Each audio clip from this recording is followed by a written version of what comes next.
Hi అండి. Welcome back to కథల పొదరిల్లు. Please ముందుగా వీడియోకి ఒక చిన్న లైక్ చేయండి. లైక్తో పాటు హైప్ ఇవ్వండి. కొత్తగా ఎవరైనా మన ఛానల్ని చూస్తే ప్లీజ్ సబ్స్క్రైబ్ చేసుకోండి.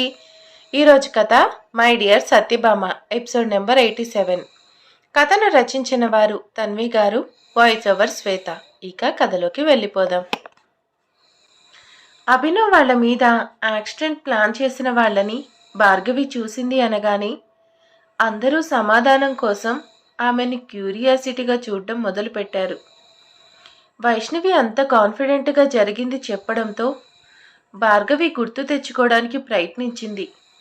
కానీ అసలు తను ఎవరిని ఏమీ చూడనట్టు మాత్రం తనకేమీ గుర్తులేదు. తనకి గుర్తుందల్లా కేవలం తను అభినవ్ కలిసి హ్యాపీగా కబుర్లు చెప్పుకుంటూ బైక్ మీద వెళ్తుండగా అన్ఎక్స్పెక్టెడ్గా యాక్సిడెంట్ జరిగింది. అదే విషయం చెప్పి ఆ రోజు ఏం జరిగిందో పూర్తిగా గుర్తు తెచ్చుకోవడానికి ప్రయత్నించింది భార్గవి. ఆమె ఆలోచనలు గతానికి వెళ్తుంటే ఆమెకు తలంతా భారంగా మారిపోయింది. కొన్ని క్షణాలకు విపరీతంగా తలనొప్పి వచ్చేసింది తప్ప ఆమెకేమీ గుర్తు రాలేదు. ఎంత ఆలోచించినప్పటికీ యాక్సిడెంట్ జరగబోయే కొన్ని క్షణాల ముందు నుండి ఏం జరిగింది అనేది మాత్రం ఆమెకు గుర్తు రావడం లేదు. యాక్సిడెంట్ జరిగాక కూడా తను స్పృహలోకి వచ్చినట్టు నుండి జరిగింది మాత్రమే ఆమెకు గుర్తుంది. ఇంకా ఆమె హెల్త్ పూర్తిగా సెట్ కాకపోవడం వల్ల ఆమె బ్రెయిన్ మీద అంత ప్రెషర్ చేయడం కరెక్ట్ కాదనిపించి ఆ విషయాలు మెల్లగా గుర్తొస్తాయి తల్లి, ఒకసారి డాక్యుమెంట్స్ తీసుకొని చూడు అంటూ ఆమెను డైవర్ట్ చేయడానికి కొన్ని పేపర్స్ ఆమె చేతిలో పెట్టాడు మహేంద్ర భూపతి. ఇదేంటి అంటూ అయోమయంగా వాటిని చూసిన భార్గవి ఆశ్చర్యంగా తలపైకెత్తి అతని వైపు చూసింది. అంకుల్, ఇవి అని మాటలు రావట్లే. చూస్తున్న భార్గవి వైపు చిన్న చిరునవ్వుతో చూసి, అవునమ్మా, అవి నీ తల్లిదండ్రులని నిన్ను కాపాడుకోవడం కోసం అమ్మాలని ప్రయత్నించిన ఆస్తులు, వాటిని నేను డెవలప్ చేసిన ప్రాజెక్ట్స్ అని వివరించాడు మహేంద్ర. ఆ ఆస్తులన్నిటి విలువ ఇప్పుడు 100 కోట్లకు పైగానే ఉండడం చూసి ఆశ్చర్యపోతూనే వాటిని అతనికి తిరిగివ్వబోయింది భార్గవి. అవి నీవేనమ్మా, నీ తల్లిదండ్రులు నీకు మిగిల్చిన జ్ఞాపకాలు. ఇన్నాళ్ళు నేను కేవలం ఒక గార్డియన్గా మాత్రమే ఉన్నాను. ఇప్పుడు ఇదిగో నీ అత్తారింట్లో మొదటిసారిగా అడుగుపెట్టిన గుర్తుగా నీ చేతికి ఇచ్చేస్తున్నాను. నా వల్ల, నా కుటుంబం వాళ్ళ వల్ల నీకు జరిగిన అన్యాయానికి నన్ను క్షమించు తల్లి అని మనస్ఫూర్తిగా చేతులు చూపించి క్షమాపణలు చెప్పాడు మహేంద్ర. వెంటనే కరిగిపోయింది భార్గవి. ఈ ఆస్తి అంతస్తులు ఏమీ లేవని సిద్ధార్థ తల్లి ఇందిర తనని అందరి ముందు చులకనగా చూస్తూ బాధలు పెడుతూ వచ్చేది. కానీ ఇప్పుడు సిద్ధార్థతో సమానమైన ఆస్తి తన చేతిలో ఉంది. కానీ ఇలాంటి సమయంలో సైతం భార్గవికి ఒక్క క్షణం కూడా సిద్ధార్థ కానీ ఇందిర కానీ గుర్తు రాలేదు. కేవలం మహేంద్రని వారిస్తూ, అంకుల్, అందులో మీ తప్పేం లేదు. మాకు అలా జరగాలని ఉంది, జరిగిపోయింది. ఇక దాని గురించి ఆలోచించకండి. కనీసం ఇప్పటికైనా ఫ్యామిలీ అంతా ఒక చోటికి చేరినందుకు మనం సంతోషంగా ఉండాలి అంటూ తన తల్లిదండ్రులు గుర్తొచ్చినందుకు వచ్చిన కన్నీళ్లను తుడుచుకొని చిన్న చిరునవ్వుతో చూసింది భార్గవి. వాళ్ళు కొద్దిసేపు అలా మాట్లాడుకున్న తర్వాత, ఇక మనం వెళ్ళిపోదాం పదమ్మా అన్నాడు అభినవ్.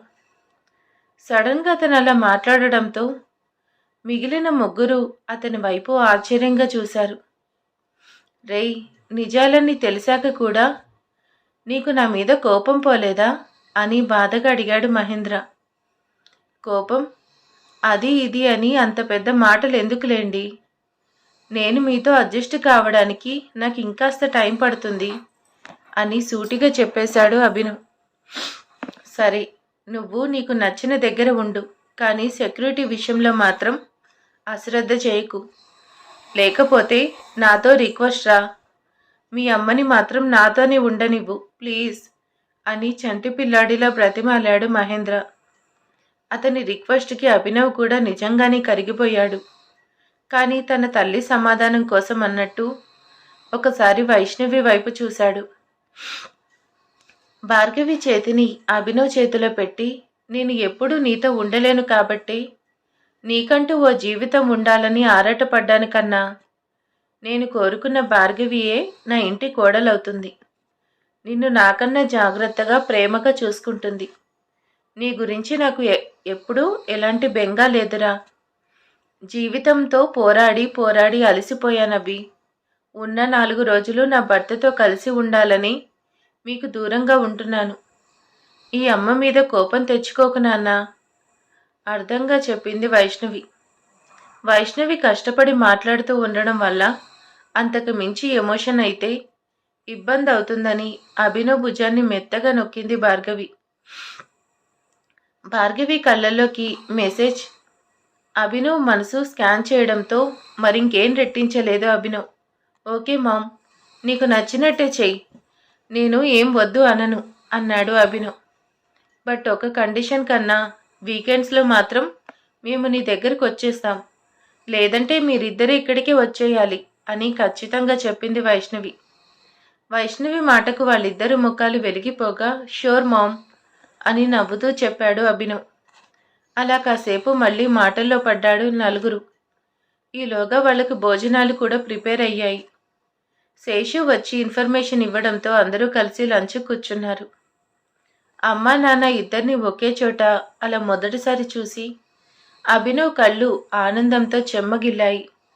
సాయంత్రం వరకు అక్కడే సంతోషంగా గడిపారు భార్గవి అభినవ్ కూడా. ఈలోపు ఆ కాంపౌండ్ మొత్తానికి ఉన్న సెక్యూరిటీని కూడా ఒకసారి కంప్లీట్గా చెక్ చేశాడు అభినవ్. తనకు సాటిస్ఫాక్షన్గా అనిపించని విషయాల్లో చిన్న చిన్న కరెక్షన్స్ చెప్పేసి మొత్తానికి సాటిస్ఫైడ్ ఫీలింగ్తో అక్కడి నుండి భార్గవితో కలిసి తిరిగి బయలుదేరాడు అభినవ్. వీకెండ్స్లో వైష్ణవిని కలిసేలా ఒప్పించిన అభినవ్ భార్గవితో ఆమెతో కొద్దిసేపు గడిపి ఇంటికి చేరుకున్నారు. సాయంత్రం అయింది. భార్గవి అభినవ్ వర్క్ చేసుకోవడం గమనించి అతన్ని డిస్టర్బ్ చేయడం ఎందుకని గార్డెన్లోకి వెళ్ళింది. వైష్ణవి పరిచయం, అనుబంధం పెరగడం, ఇప్పుడు వైష్ణవి తన భర్తతో కలిసి ఉండాలి అనుకోవడం అన్నీ గుర్తుకొస్తున్నాయి. ఇంతలో అభినవ్ తన వేలికి పెట్టిన రింగ్ కనిపించింది. దాన్నే తదేకంగా చూస్తున్న భార్గవికి తన చిన్ననాటి జ్ఞాపకాలు గుర్తుకొచ్చాయి. భార్గవి ఫ్యామిలీ అంతా ఒకరోజు గుడికి వెళ్తున్నారు. నాన్న చేయి పట్టుకొని నడుస్తున్న భార్గవిని అక్కడ చెట్టు కింద ఉన్న చిలక జోస్యం తెగ ఆకర్షించింది. నాన్న, ఒక్కసారి చిలకను చూస్తాను అని ఉత్సాహంగా అడిగింది. ఏం వద్దు, డబ్బు కోసం లేనిపోనివన్నీ చెప్తుంటారు వాళ్ళు, అలాంటివి నమ్మకూడదు గట్టిగా చెప్పింది భార్గవి అమ్మ.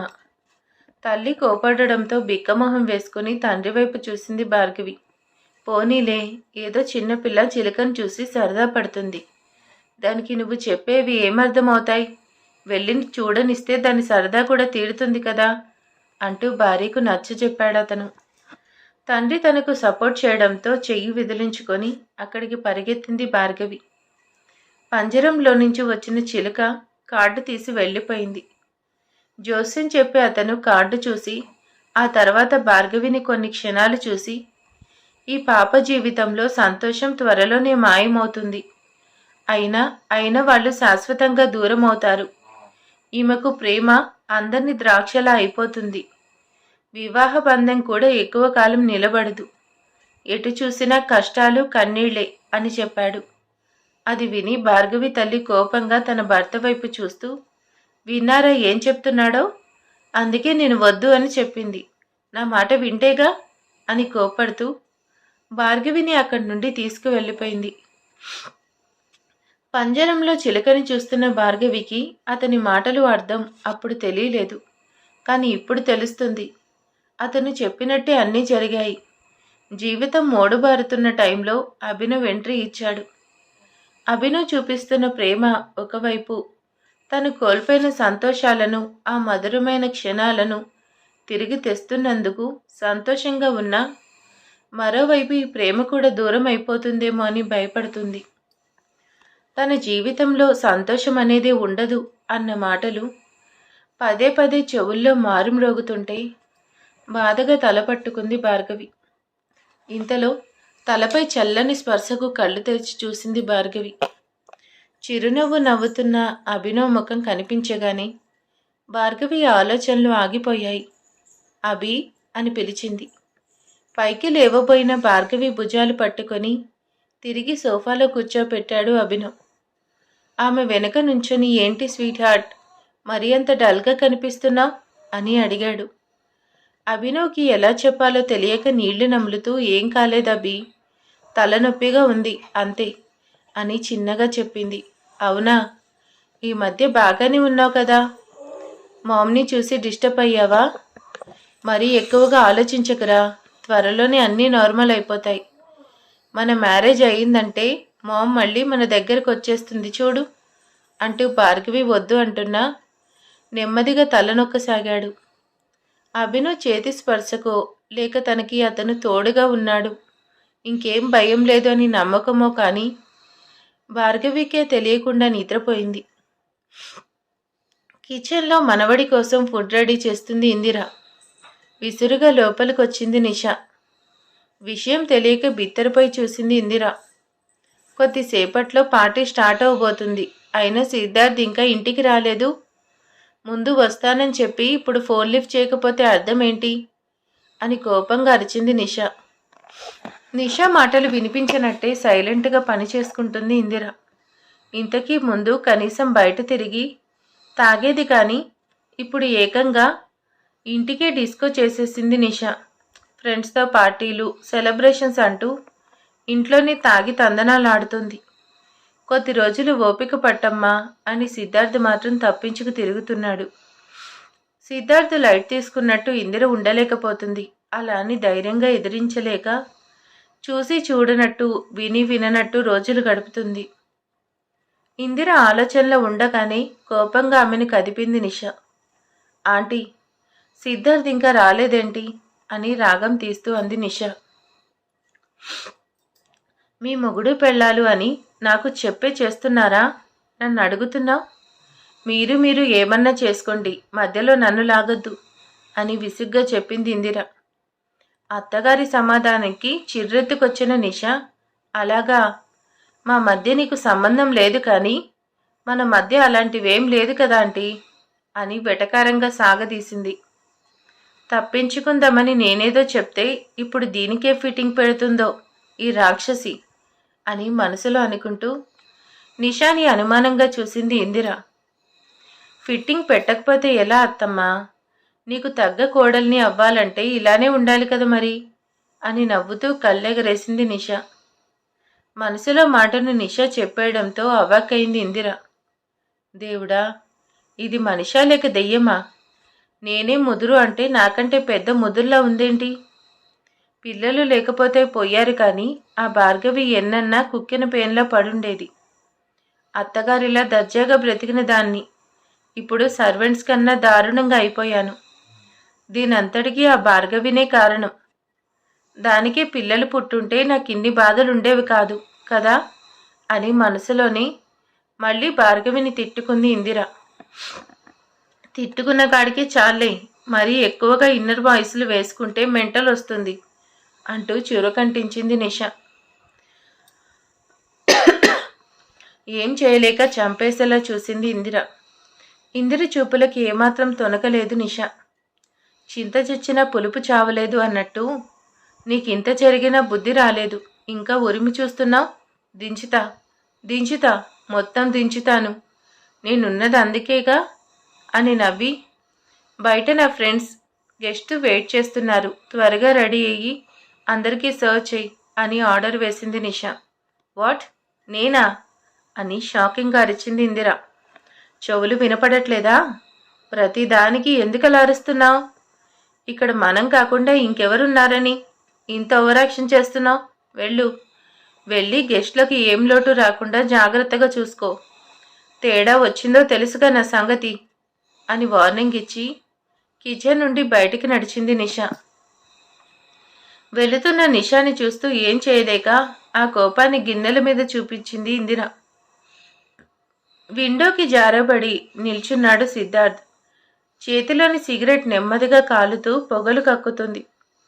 కనీసం దానిని పట్టుకున్నాను అనే ధ్యాస కూడా లేకుండా ఆలోచనలో మునిగిపోయాడు సిద్ధార్థ్.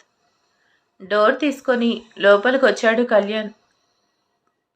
అతని వెనకే ఫైనాన్షియల్ హెడ్ కూడా వచ్చాడు. పరధ్యానంగా ఉన్న సిద్ధార్థ్ వాళ్ళు రావడాన్ని గమనించలేదు. హీరోలా చార్మింగ్గా ఉండే సిద్ధార్థ్ రూపం ఇప్పుడు చాలా మారిపోయింది. భార్గవి మీద దిగులు అతని మీద తీవ్ర ప్రభావాన్ని చూపిస్తుంది. తిండి తిప్పల మీద ఆలోచన కూడా లేకుండా పోయింది. మనిషి తెల్లగా పాలిపోయి చిక్కిపోయాడు. సిద్ధార్థిని పరీక్షగా చూసిన కళ్యాణ్ భారంగా నిట్టూర్చాడు. నువ్వు సిగరెట్ కాలుస్తున్నట్టు లేదురా, సిగరెటే నిన్ను పీలుస్తున్నట్టుంది చూస్తుంటే అని సిద్ధార్థ్ భుజం తట్టాడు కళ్యాణ్. నిర్లిప్తంగా చూసి సిగరెట్ ఫినిష్ చేశాడు సిద్ధార్థ్. ఫైనాన్షియల్ హెడ్ అందించిన స్టేట్మెంట్ చూపిస్తూ, మనకు తెలియని విషయాలు నిషా దగ్గర చాలా ఉన్నట్టున్నాయి సిద్ధార్థ్. మనీ ట్రాన్సాక్షన్స్లో లొసుగులు కనిపిస్తున్నాయి అని చెప్పాడు కళ్యాణ్. సైలెంట్గా వాటిని చెక్ చేశాడు సిద్ధార్థ్. నిషా వాళ్ళ ఫ్యామిలీ అంటే మదర్ బ్రదర్కి చాలా మనీ ట్రాన్స్ఫర్ చేసింది అన్నాడు కళ్యాణ్. హా, మరి ఆ అన్నోన్ అకౌంట్స్ ఎవరివో తెలిసాయా? తలెత్తి చూడకుండానే అడిగాడు సిద్ధార్థ్. తెలిసాయి సిద్ధార్థ్. ఆ అకౌంట్లన్నీ వేరువేరు పేర్లతో ఉన్నా కానీ చివరి లింక్ మాత్రం ఒకటే. మనీ అంతా ఒకే ఒక పర్సన్కి చేరింది అని చెప్పాడు కళ్యాణ్. చప్పున తలెత్తి చూశాడు సిద్ధార్థ్. అతని కళ్ళలో కనిపిస్తున్న అనుమానం చూసి బాధగా భుజం తట్టాడు కళ్యాణ్. నీ డౌట్ నిజం కాకూడదనే కోరుకుంటున్నానురా, బట్ అది ఎప్పటికీ జరగదేమో. నిషా మూమెంట్స్ అన్నీ నీ ఆలోచనకు వ్యతిరేకంగా ఉన్నాయి, అనుమానించక తప్పట్లేదు అని నెమ్మదిగా చెప్పాడు కళ్యాణ్. సైలెంట్గా పేపర్స్ చూస్తున్న సిద్ధార్థ్ ఒక పేపర్ దగ్గర చూపు ఆగిపోయింది. కాళ్ళ కింద భూమి బద్దలవుతున్న ఫీలింగ్. సిద్ధార్థ్ దీక్షగా అక్కడ కనిపిస్తున్న డేట్ వైపు చూస్తూ ఉండడంతో ఏమైందిరా అని అడిగాడు కళ్యాణ్. ఈ డేట్ నిషా నాకు పరిచయమైన రోజు. ఈరోజే నిషాకి యాక్సిడెంట్ చేశాను. అంటే వీళ్లకు ముందు నుంచే పరిచయం ఉందా అని అనుమానంగా అనుకుంటూ, అతని పేరేంటి కళ్యాణ్ అని అడిగాడు సిద్ధార్థ్. అనంత్. నిషాకి కాలేజీలో సీనియర్, జిమ్ కోచ్ కూడా. అప్పటి నుంచే వీళ్ళకి పరిచయం ఉన్నట్టుందిరా అని చెప్పాడు కళ్యాణ్. ఏం అర్థం కాక తల పట్టుకున్నాడు సిద్ధార్థ్. ఏవో మబ్బు పొరలు వీడిపోతున్నట్టు అనిపిస్తుంది అతనికి. నాకెందుకో గాని నువ్వు ట్రాప్లో ఇరుక్కున్నావనిపిస్తుంది సిద్ధార్థ్. లేకపోతే ఇన్నేళ్ళు లేనిది కొత్తగా నిషాకి అట్రాక్ట్ అవ్వడం ఏంట్రా? నాకు ఈ నిషా మీద చాలా డౌట్స్ ఉన్నాయి. బట్ ఎన్ని వేషాలు వేసినా ఆమె ఇప్పుడు నీ వైఫ్, సో నేను స్టెప్ తీసుకోలేను. అయితే నువ్వు పర్మిషన్ ఇస్తే తొందరలోనే అన్నీ బయట పెట్టచ్చు సిద్ధార్థ్, ఏమంటావు అని అడిగాడు కళ్యాణ్. అప్పటికే కోపంతో రగిలిపోతున్న సిద్ధార్థ్ సీక్రెట్గా ఎంక్వైరీ చేయించు కళ్యాణ్. ఎవరికీ డౌట్ రాకూడదు, ముఖ్యంగా నిషాకి. నువ్వేం చేస్తావో ఎలా చేస్తావో నాకు అనవసరం, ప్రూఫ్స్ అన్నీ నా ముందు ఉండాలి అని ఆర్డర్ వేశాడు. అదిరా, అలా ఉండాలి. ఇది తెలిసాక నువ్వెక్కడ డీలా పడిపోతావు అని భయపడ్డాను. నా ఫ్రెండ్ అనిపించుకున్నావు సిద్ధార్థ్. చూస్తుండు, ఆ నిషా గుట్టంతా నీ ముందు పరుస్తాను అని ఉత్సాహంగా చెప్పి వెళ్ళిపోయాడు కళ్యాణ్. సిద్ధార్థికి తెలియని విషయం ఏంటంటే కళ్యాణ్కి ఇన్ఫర్మేషన్ అంతా ఇచ్చింది అభినవ్, ఎంతో అభిమానించే పోలీస్ ఆఫీసర్ శ్రీరామ్. భార్గవిని కళ్యాణ్ కలిసిన సిద్ధార్థ్ విషయంలో హెల్ప్ చేయమని రిక్వెస్ట్ చేసిన విషయం తెలుసుకున్న అభినవ్ ఆల్రెడీ తనకి కూడా నిషా మీద చాలా అనుమానాలు ఉండడంతో కేస్ హ్యాండిల్ చేయమని శ్రీరామ్కి అప్పగించాడు. ఫస్ట్ ట్రయల్లోని నిషా జీవితంలో సిద్ధార్థ్ కంటే ముందే వేరే వ్యక్తి ఉన్నాడు అన్న విషయం తెలుసుకున్న శ్రీరామ్ ఆ ప్రూఫ్స్ ఒక కాపీ కళ్యాణ్కి కూడా ఇచ్చాడు. అవన్నీ చూసిన సిద్ధార్థ్కి ఎంతో కాలంగా నిషా వేసిన నాటకాలన్నీ కళ్ళ ముందు కనిపిస్తుంటే, యూ ఈడియట్, నా అనుమానం నిజం కావాలి, ఐ విల్ కిల్ యూ నిషా, కోపంగా దవడ బిగించాడు సిద్ధార్థ్. కమ్మని కాఫీ వాసన గుప్పమని నాసికకు చేరగానే మెలకువ వచ్చింది భార్గవికి. కళ్ళు తెరవగానే కాఫీ కప్ కనిపించింది. తలనొప్పి తగ్గిందా భార్గవి అని ఆప్యాయంగా అడిగాడు. అడుగుతూ కప్ అందించాడు అభినవ్. తగ్గిందభి అంటూ సిప్ చేసింది భార్గవి. కాఫీ గొంతులోకి జారగానే నిద్ర మత్తులో జోగుతున్న మెదడు యాక్టివ్ అయిపోయింది. థ్యాంక్ యూ అభి, కాఫీ చాలా బాగుంది అని మెచ్చుకుంది భార్గవి. నువ్వంటే నాకు ఎంత ప్రేమో చూసావా బంగారం. నీకు కావలసిన కాఫీ ఇచ్చాను, బట్ నువ్వు నాకు ఒక్క కాఫీ కూడా ఇవ్వలేదు. అట్లీస్ట్ సిప్ కూడా చేయనివ్వలేదు. నీదెంత రాతి గుండె అసలు, తమాషాగా అన్నాడు అభినవ్. కాఫీ అనగానే పారిపోయింది భార్గవికి. పొరబోయింది భార్గవికి. ఉక్కిరిబిక్కిరి అవుతున్న భార్గవి వెన్ను నిమిరాడు అభినవ్. సర్దుకున్నాక నాప్కిన్తో ఫేస్ క్లీన్ చేస్తూ, డబుల్ స్ట్రాంగ్ కాఫీ ఉంది ఇక్కడ, టేస్ట్ చేస్తే ఆ కిక్కే వేరు అంటూ ముందు కొంగిన అభినవ్ని పక్కకు నెట్టేసింది భార్గవి. మనం ఏమన్నా టీనేజర్స్ అనుకుంటున్నావా అభి, ఇలా మాటిమాటికి అల్లరి చేయడానికి? కొంచెమన్నా కుదురుగా ఉండలేవా అంటూ చిరుకోపాన్ని చూపించింది Bhargavi. Oh hello miss Bhargavi, words connect చేసుకో.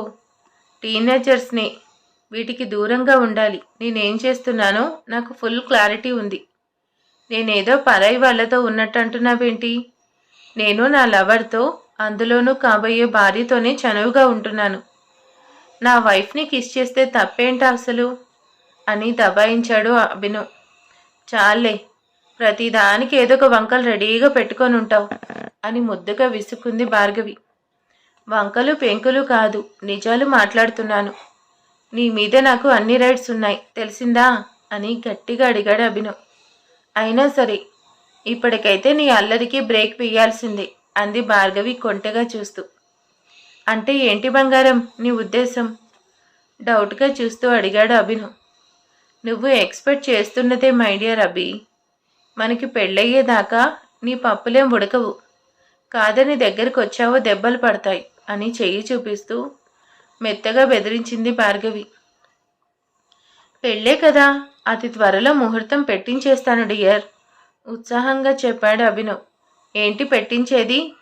నీకంటే పెళ్ళికి పెద్దలుగా నీ ఫ్యామిలీ ఉంది, మరి నాకెవరున్నారు అలకగా అడిగింది Bhargavi.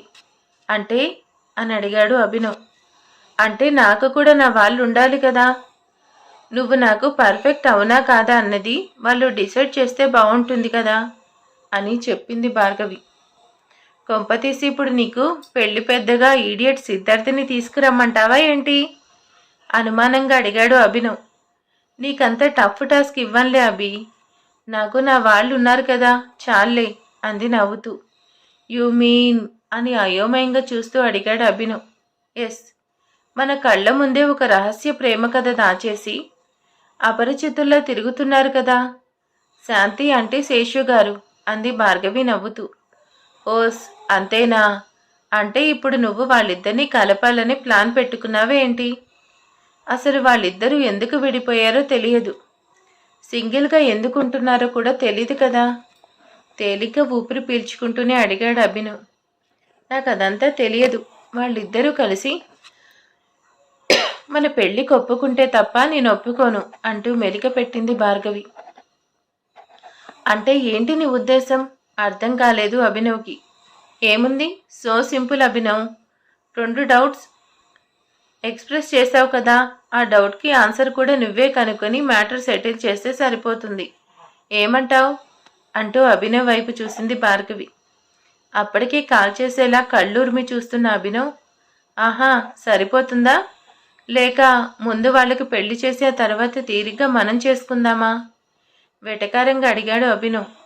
Not bad Abhinav, idea నాకు ఓకే. ఎంతైనా కాళ్ళు కడిగి కన్యాదానం చేయడానికి అత్తమామలు కావాలి కదా అని కవ్వించింది భార్గవి.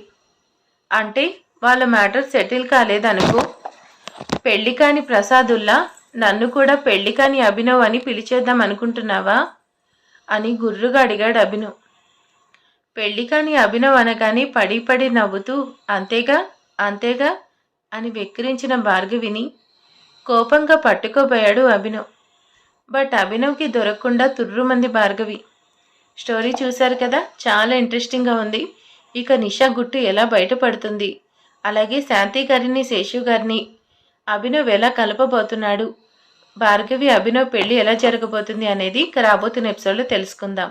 అలాగే లైక్ చేసి కామెంట్ చేయండి. Thank you. బాయ్.